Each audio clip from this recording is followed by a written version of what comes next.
बिस्मिल्लाहिर्रहमानिर्रहीम, अस्सलाम वालेकुम। जैसे कि आप जानते हैं कि गुज़िश्ता कई दिनों से वज़ीर-ए-आज़म पाकिस्तान जनाब इमरान खान साहब कोशिश कर रहे थे कि किसी तरीके से जो तरक्की पजीर ममालिक हैं उनके ऊपर जो प्रेशर है कर्ज़े का, जिसमें G20 ममालिक भी शामिल हैं और IMF भी शामिल है, उनसे मुसलसल राब्ते में थे कि तरक्की पजीर ममालिक पर जो वाजिब-उल-अदा कर्ज़े हैं या तो उनको मौखर कर दिया जाए, उनकी सूद में रिलीफ दिया जाए या किसी कर्ज़ों को माफ़ कर दिया जाए। ये तमाम डिबेट जारी थी। इस ज़िम्न में उन्होंने एक खतूत लिखे, दुनिया भर के जो तरक्की पजीर ममालिक उनको खतूत लिखे, उनको आपस में जॉइन किया, एक कंबाइन जो है वो कोशिश की, जिसका रिज़ल्ट आया। अल्हम्दुलिल्लाह रिज़ल्ट आया। और गुड न्यूज़ ये है कि अभी जो G20 ममालिक हैं उन्होंने जो वाजिबुल अदा कर्ज़े हैं उनको मौखर करने का ऐलान कर दिया है। जो वज़ीर ख़ारजा हैं शाहिद कुरैशी, उन्होंने कहना था कि IMF ने भी जो रैपिड रिलीफ है उसका ऐलान किया है। उम्मीद है कि IMF पाकिस्तान को इस मद में रिलीफ देगा। और G20 ममालिक ने वज़ीर-ए-आज़म की जो अपील थी उसका भी मुस्बत रद्द-ए-अमल दिया है। तरक्की पजीर ममालिक की जो मदद है उसमें पाकिस्तान की जो खारिजा पॉलिसी है वो कामयाब हो गई है, जिसको वो इंडोर्स करते हैं। शाह महमूद कुरैशी मज़ीद बता रहे थे कि मुख्तलिफ ममालिक के जो वज़ीर ख़ारजा हैं उनसे राब्ते किए गए, वज़ीर-ए-आज़म ने ख़ुद राब्ते किए, मैंने राब्ते किए, और जो कर्ज़ों की रीशेड्यूलिंग थी, रीस्ट्रक्चरिंग थी, उस पर बात की गई। एक ग्लोबल अपील क्रिएट की गई और तमाम लोगों को जो है इंटीग्रेट किया गया, आपस से जोड़ा गया, जिससे आवाज़ बने। यानी कि ये ना होना कि एक आवाज़ आ रही है सिर्फ पाकिस्तान से, बल्कि दुनिया से जब जितने खतूत जितने भी वहाँ पर रब्ता करेंगे तो वो बनता है। उन्होंने कहा कि जो पाकिस्तान के जो आलमी रहनुमाओं को आगाह किया था कि जो तरक्की पजीर ममालिक हैं उन पर बोझ ज़्यादा है, जो कर्ज़ों का बोझ ज़्यादा है। एक तो कर्ज़ों का बोझ है और उसके साथ साथ जो है उसका सूद का बोझ है।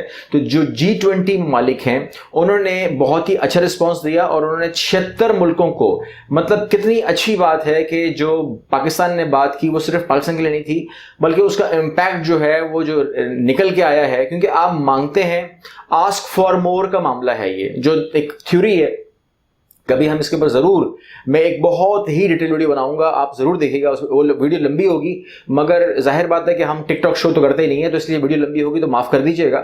लेकिन हम करेंगे आस्क फॉर मोर के ऊपर वीडियो, और वो वीडियो लंबी भी होगी मगर आपको फ़ायदा होगा। तो 76 ममालिक को फ़ायदा हुआ, 76 कंट्रीज़ को इस इक़दाम से फ़ायदा हुआ। ख्याल रखिए जो अक़वाम मुत्तहिदा है उसने वज़ीर-ए-आज़म की जो कर्ज़ों की जो रीशेड्यूलिंग है उसकी भी तारीफ की है। वो कहते हैं शेड्यूल भी होने चाहिए, सूद भी माफ़ होना चाहिए, ये पॉइंट भी जायज़ है आपका।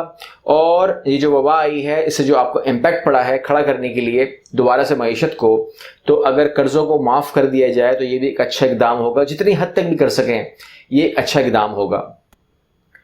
अब अगर हम बात करें जो जनरल सेक्रेटरी हैं एंथोनियो गुतेरेस, उन्होंने कहा है कि जो वज़ीर-ए-आज़म इमरान खान है उनकी जो तरक्की पजीर ममालिक के कर्ज़े के माफ़ करने की जो मामला है उसकी हम मुकम्मल हिमायत करते हैं।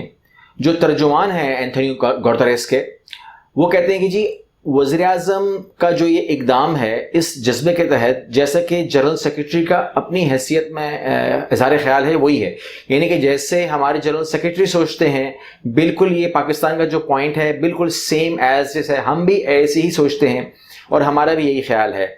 मामला ये है कि इस वक्त जिस वबा से दुनिया लड़ रही है, ख़ास तौर पर जो तरक्की पजीर ममालिक हैं जो लड़ रहे हैं, उनके लिए ये लड़ाई वैसे ही आसान नहीं है। मईशत बहुत प्रेशर में है।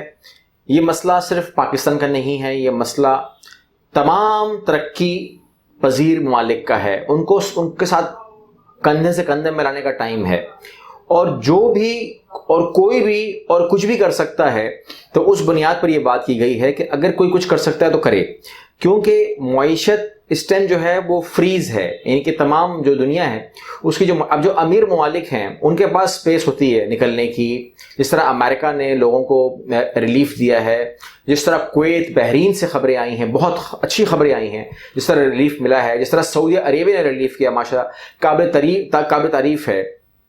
लेकिन क्या कहिएगा गरीब ममालिक के बारे में, क्योंकि वहाँ पर जो मामला है वो ज़रूरी है कि वो IMF की है या जितनी भी मॉनिटरिंग फंड्स हैं उनके जो भी और इदारे हैं, इंटरनेशनल जो बैंक हैं اور خاص طور پہ جو ورلڈ بینک ہے اور جو ہماری اقوام متحدہ ہے وہ ہماری وکالت کرے، ہماری باتوں کو آگے پہنچائے، تاکہ جو غریب ممالک ہیں، جو ترقی پذیر ممالک ہیں، ان کے اندر کوئی یہ امید جاگے کہ ہمارے پر ایک تو انکم زیرو پہ چلی گئی ہے تمام کنٹریز کی، اوپر سے اگر ان قرضوں پر سود مانگ لیا گیا تو یہ آج ممکن نہیں ہے کہ اس بات کو بھی مان لیا جائے، بلکہ قرضوں کو ریشیڈول کیا جائے، ایک سال نکال دیں، اس جو آنے والا سال ہے اس کو آپ مت کاؤنٹ کریں، اس کے بعد قرضوں کو ریشیڈول کیا جائے، بلکہ قرضے اگر معاف کرنے کی بات آ جائے تو اس میں ریلیف ملنا چاہیے، کیونکہ معیشت کو کھڑے ہونے میں ٹائم لگے گا، دوبارہ سے دنیا کو اپنی جگہ آنے میں تقریباً کم از کم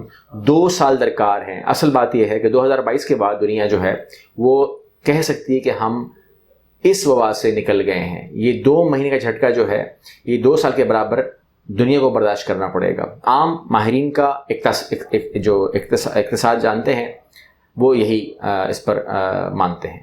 امید کرتا ہوں کہ آپ کو اس سے فائدہ ہوا ہوگا۔ اللہ حافظ۔